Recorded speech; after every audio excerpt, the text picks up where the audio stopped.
You want to get your Canva presentation onto a USB drive so you can present it anywhere without worrying about a shaky internet connection. We are going to jump right into the process of moving your design from the cloud to your physical hardware.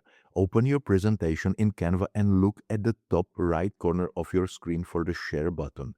When you click that, a drop-down menu appears and you need to scroll down to find the download option. Clicking this will bring up your file type choices, and this is where you need to make a specific decision based on your needs.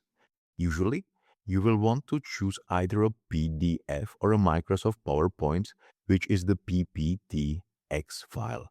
The important thing is that these two formats serve very different purposes once they leave the Canva ecosystem. If you choose PDF, your layout stays exactly as you designed it.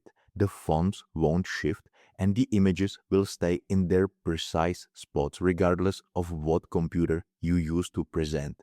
However, if you think you might need to edit a typo or swap an image on a different laptop later, you should select the PowerPoint format.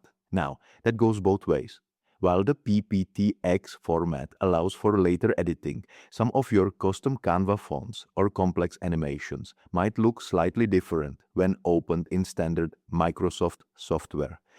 Once you have selected your preferred format, click the purple download button. Canva will process your design and the file will save directly to your computer, typically landing in your downloads folder. Now, take your USB drive and plug it into your computer's port.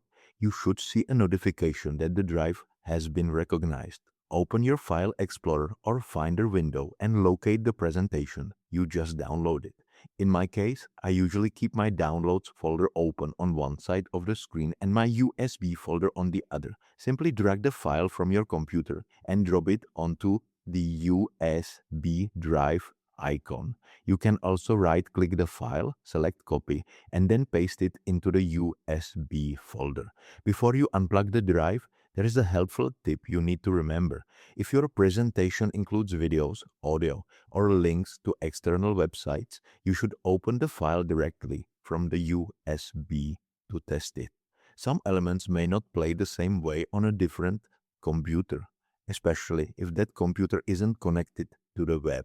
Once you've confirmed everything looks right, you can safely eject the drive. I hope you found this helpful, and I'll see you in the next one.